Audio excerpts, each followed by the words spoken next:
Alright, so the last part of this reporter is what I want to see, excuse me, what I want to see from Sony Computer Entertainment at E3 2016.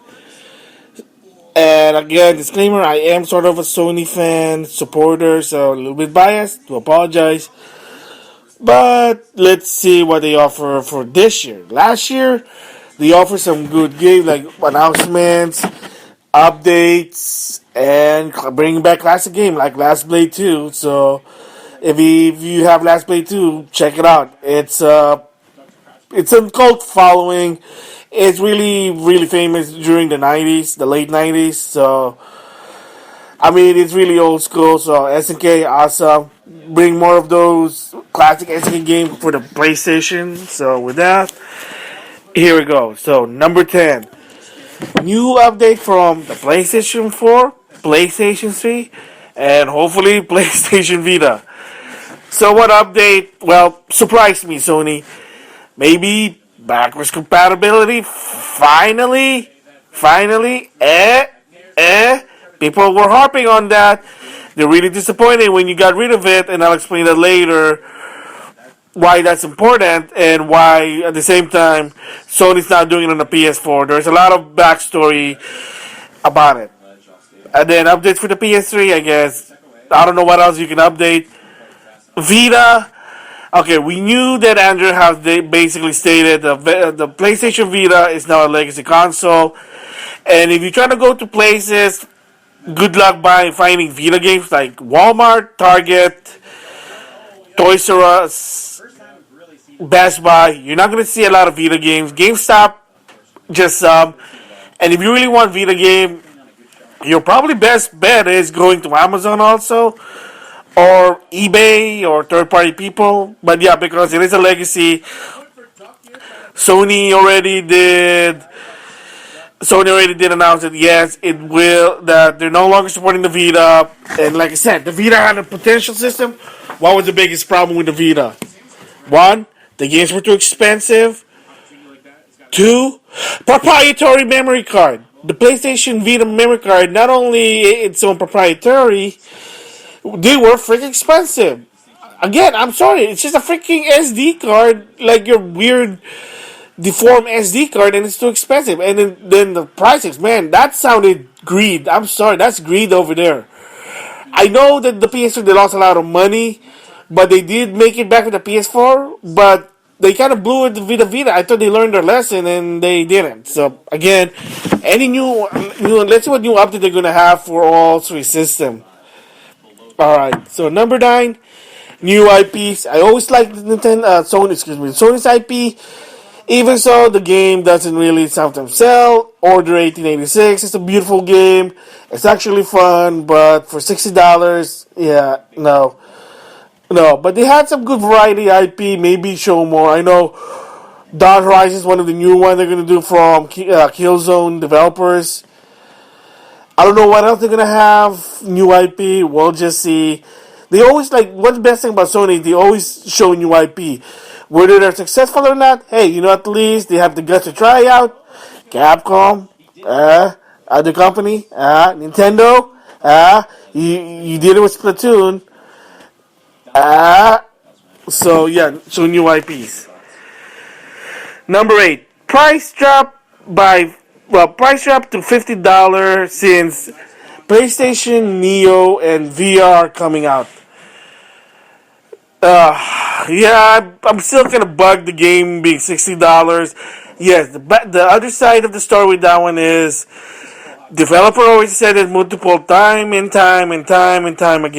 is that even in the game costing $60, a lot of those companies don't make a lot of money back because development is becoming high. The tools they're using are expensive. That's why the auto goes $60. Some consumers are just saying, okay, we understand. Some still don't agree with that. And yeah, but say hopefully go back to $50. I mean, even with the Wii U or 360, games gotta be $50. Please. I mean, the bright side really is, yeah, fine, $60 for Sony. Wait like 6 months to a year, the price drop really fast. Maybe the business they don't like that, but consumers do like that. But If you maintain a $50, maybe the price up will last longer. Meaning you price dropping the game will be taking maybe now rather than 1 year, maybe a year and a half to 2 years. Just saying, price drop, make it $50, just like the PS2 era. All right, number 7. Embrace more cross-buy on PSN games. They're already doing it. Some of them they do cross-buy. Last Blade has a cross-buy feature. Awesome. Skullgirl did it. Second Encore. Shovel Knight has cross-buy. Awesome. But now, why not retail game? You kind of did it with the PS3 with 3 games. The Ratchet and Clank Tower Defense game, PlayStation Battle Royale, it's like Cooper. Why not do that for other games? I believe that should be now sort of mandatory. And I know Dragon Crown, they tried it, but Atlas saying they were too cheap, they couldn't do it. Atlas, shame on you. But I believe that crossbuy should be now in the future, be mandatory. Since, well, here's one. PS3 is about to die. Vita, again, it's a legacy console, so why not? I mean, come on. If it's gonna cost them money, I don't know, man. It's always about money, but again, we can't do anything about it. So, cross-buy. So, number 6. Bring back PlayStation Home.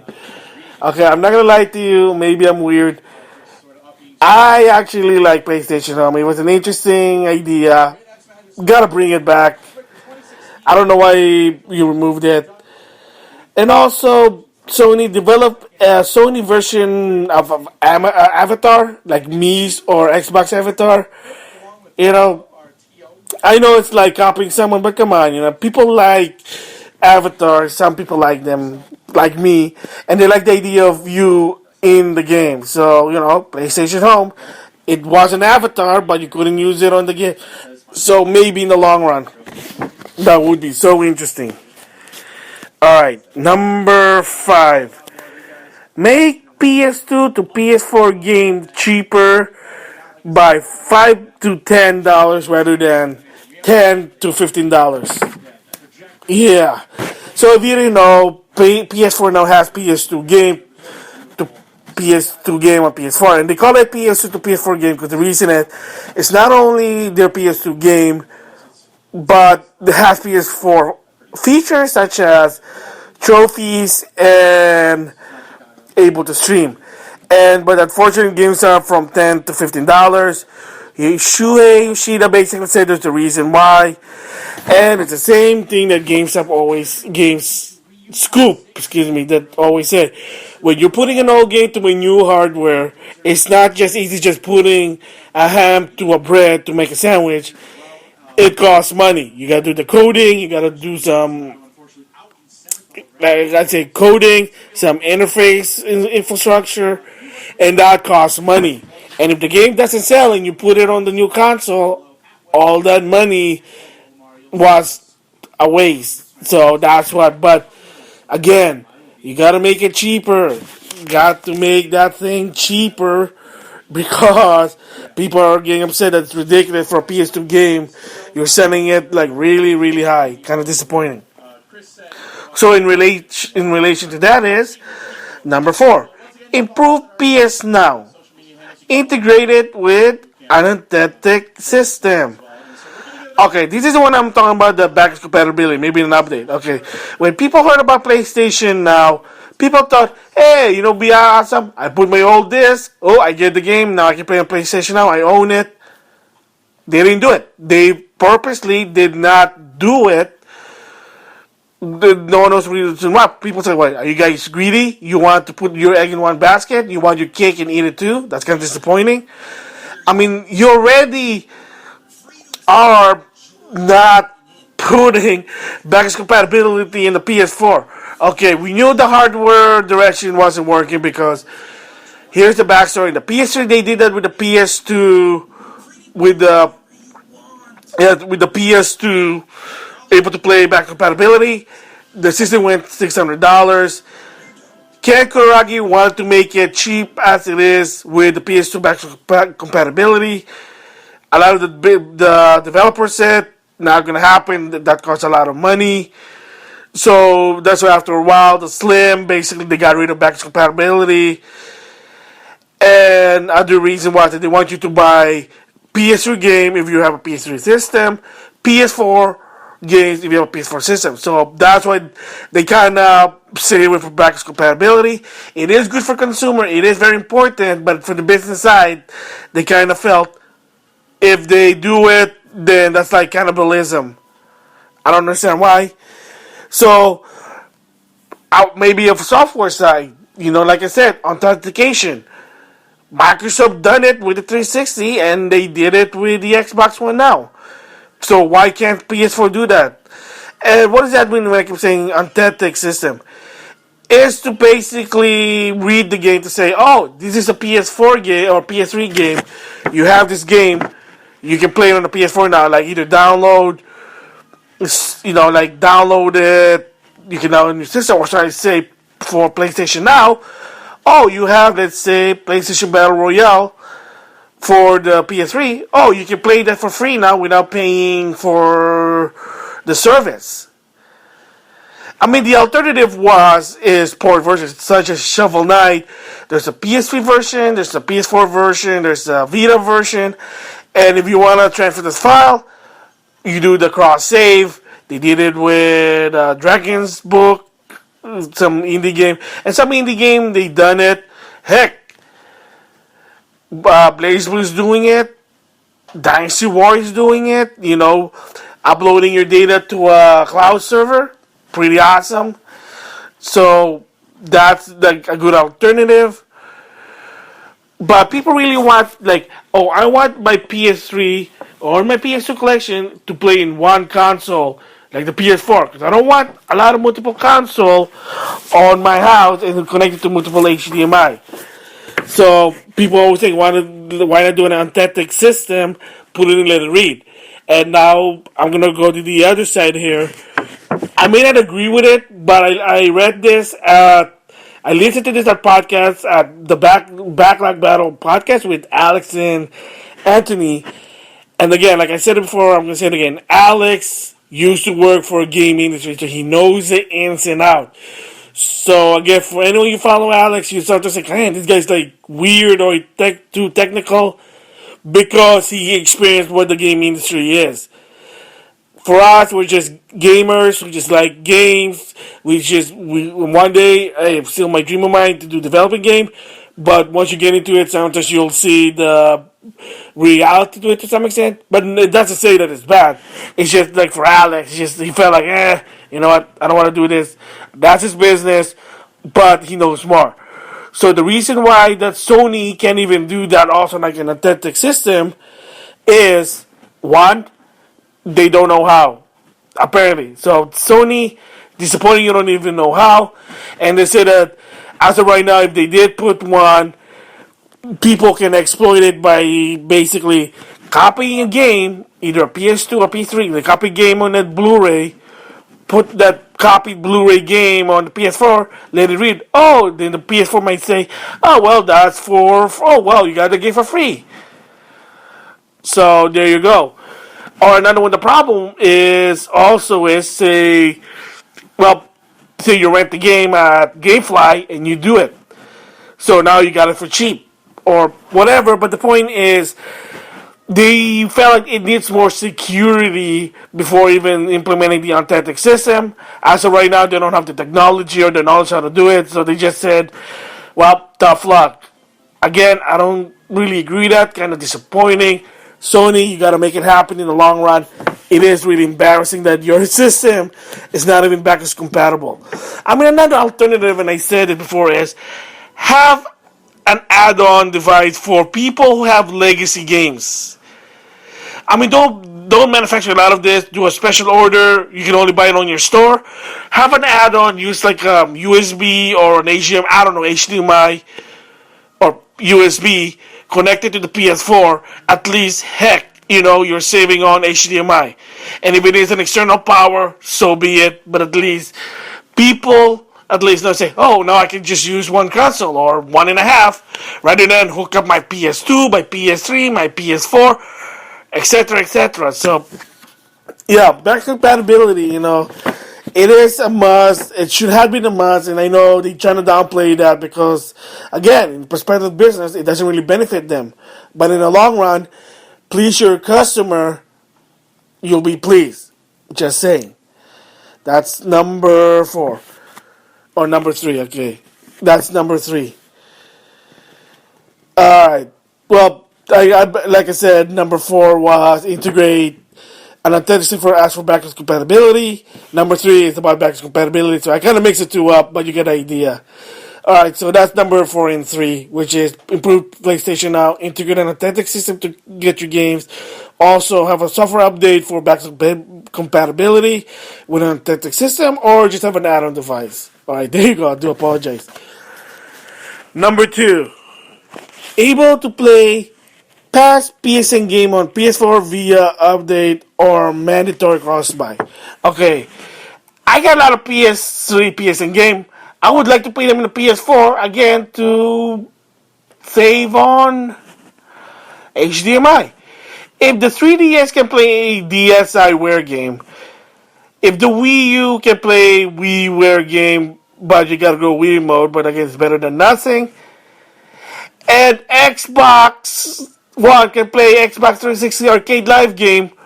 Why can't the PS4 play PS3 PSN game? That's also mind boggle. Okay, fine. You don't want the disc because it's too different. What's wrong with the with the PSN download? Is it the same thing again with what Gates was talking about Apple? Because you put it on a new architect, it costs a lot of money, and if the game doesn't sell, I mean, it always ends up with it costs a lot of money. It costs money. So I mean, if you can't do that, at least have a mandatory cross buy.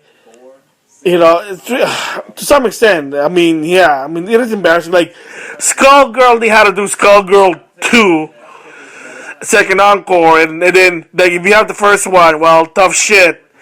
I mean, I had talked to them about it. They just said, yeah, we just can't do it. Whatever, Lab Zero. Whatever. Whatever, Lab Zero. So, yeah, I had talked to them about it. Made a complaint. They just said, we can't do anything about it. Whatever, Lab Zero. So, I'm saying either able to find an update to play past PSN game to the PS4 or have them have mandatory cross-buy for free. Okay, yeah, I'm kind of riled up and down, but yeah. Alright, so I'm moving on from there. Is number 1, and this is what I'm not alone here. Everyone wants to do this. Sony Entertainment Computer, Sony Computer Entertainment, Shuei Yoshida. Number 1, please all your PS user to change their PSN ID for crying out loud. Oh my goodness, this is a very high demand ever since 2012. And as of right now, they're like, and they got some BS reason. I'm sorry. Like, reason number 1 they said was, according to Sean Layden, it's griefing because, what if you troll? Oh, you change your ID. Oh, you're trolling again. You can change your ID. And like I said, Google had done something like this. When you change your ID, you have either a year or 2 years before you can change them again. So you can't just, I keep changing them and again. No. That's what I'm saying. Put some restriction, but people want to change their ID because they don't like their old ID. They want to improve it. And, I mean, the second reason I don't agree. It's the same goes with authentic system, like trying to authentic the games. They don't know. They don't have the knowledge of the technology of how to do it. Even Shuei Yoshida said, he's embarrassed about it, and right so, that they don't know how to implement changing ID. If Nintendo can do it, and Microsoft can even do it, and even better, pay money for it, why can't you, Sony? That's what the most highest demand for PlayStation owner, including myself, is able to change ID for crying out loud, Sony. Okay, I do apologize for riling up because every time I think about that, it's like, God, Sony, are you Nintendo? I hope not. So yeah, that's basic number one. Able to change 90. Maybe finally once they can do this. So well, there you go. Those are my top 10. What I want to see from Sony at E3 2016. So there you go. Thanks for listening. That's it for now. I'll see you guys later. Bye.